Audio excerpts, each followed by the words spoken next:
This is the Poco F7 5G disassembly. This is the Indian variant, which does have a larger battery. If you're interested in seeing more videos like this, make sure you subscribe and click on notification bell so you'll be notified once I upload a new video. Also, if you need any tools, there are links in the description.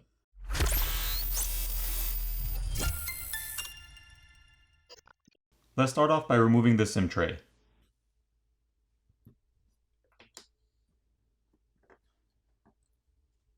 Looking at the SIM tray, we can see a rubber gasket around the opening.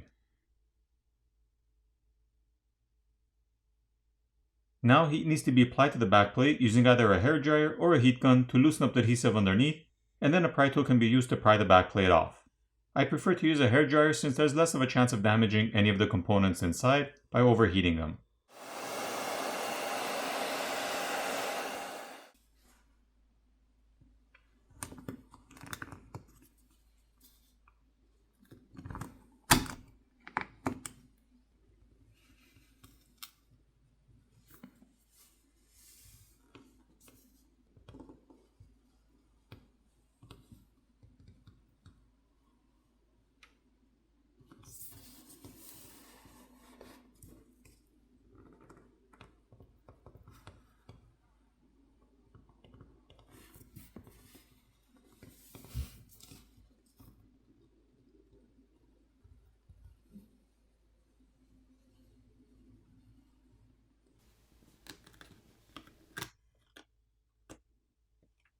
Here's a better look at the glass backplate.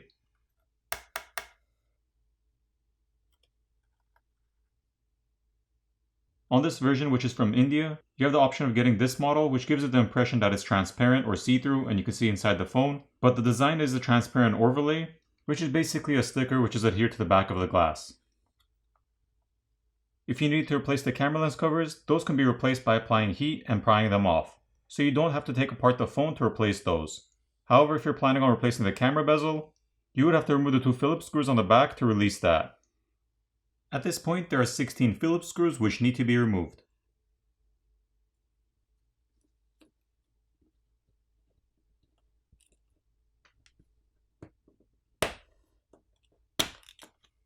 Once the top motherboard cover is lifted up, be careful since there is still a flex cable attached to the main board.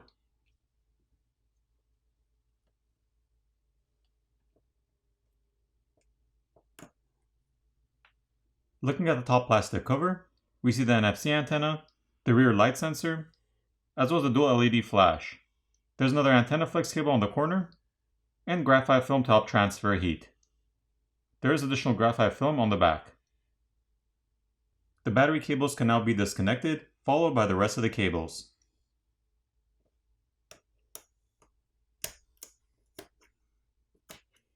As for the coaxial cable, that can be disconnected by just popping it off.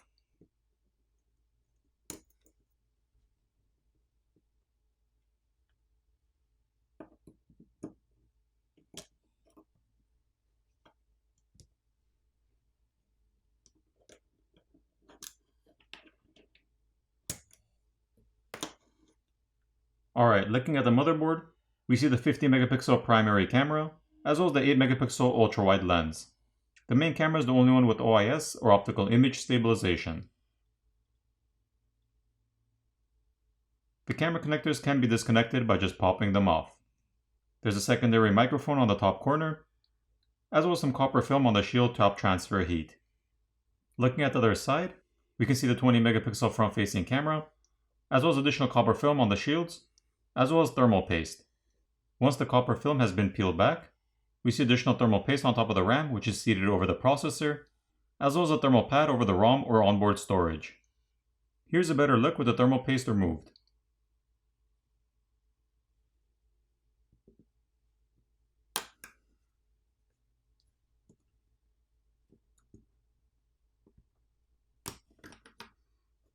Looking at the bottom speaker assembly, we can see additional graphite film to help transfer heat. There is also a mesh filter over the speaker opening. And here's the speaker itself.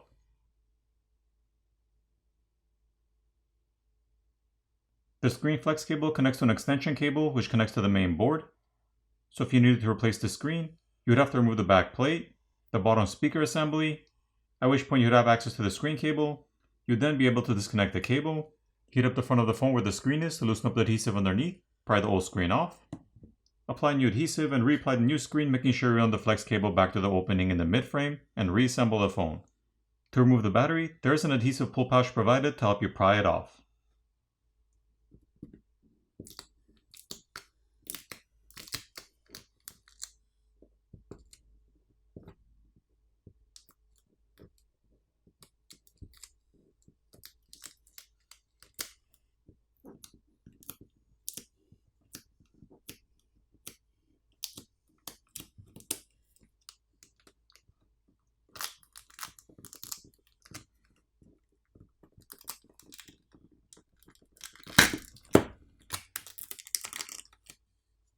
Here's a look at the 7550 mAh battery.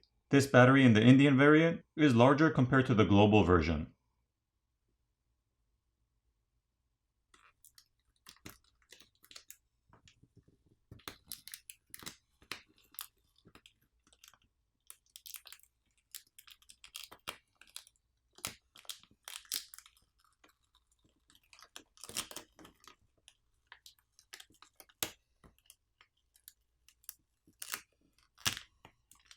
Once the battery and battery adhesive pouch have been removed, we have a better look at this flex cable which connects the main board to the subboard, as well as the screen cable.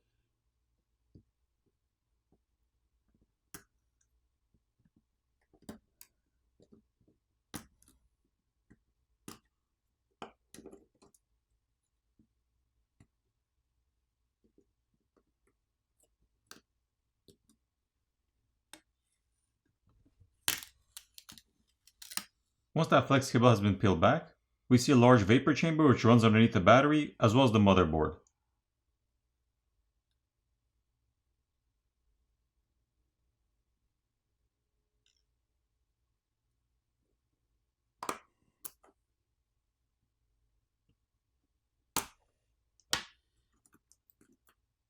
Looking at the subboard, we see the charger port located here with a red rubber gasket around it, as well as the primary microphone located underneath this covered shield. The SIM reader is located on the other side. The haptic feedback or vibrator motor is located here, which is held down with some adhesive, and the same goes for the fingerprint scanner located next to that. If you need to replace either of those, just apply some heat and gently pry them off.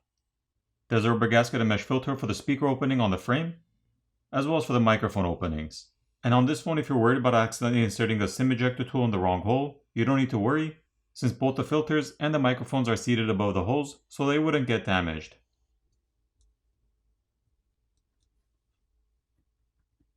The flex cable for the volume keys and power button is located here. To replace that, just gently peel off the frame, and lift up and pull out the black plastic bracket from inside the slit of the frame. As for the buttons themselves, those can be pulled out of the frame. The proximity and front ambient light sensor board is located here, which is held on with some adhesive, and the same goes for the earpiece speaker located next to that. Again, to replace those, just apply some heat and gently pry them off. For the repairability score on this phone, I give it an 8 out of 10. Now it's time to put the phone back together.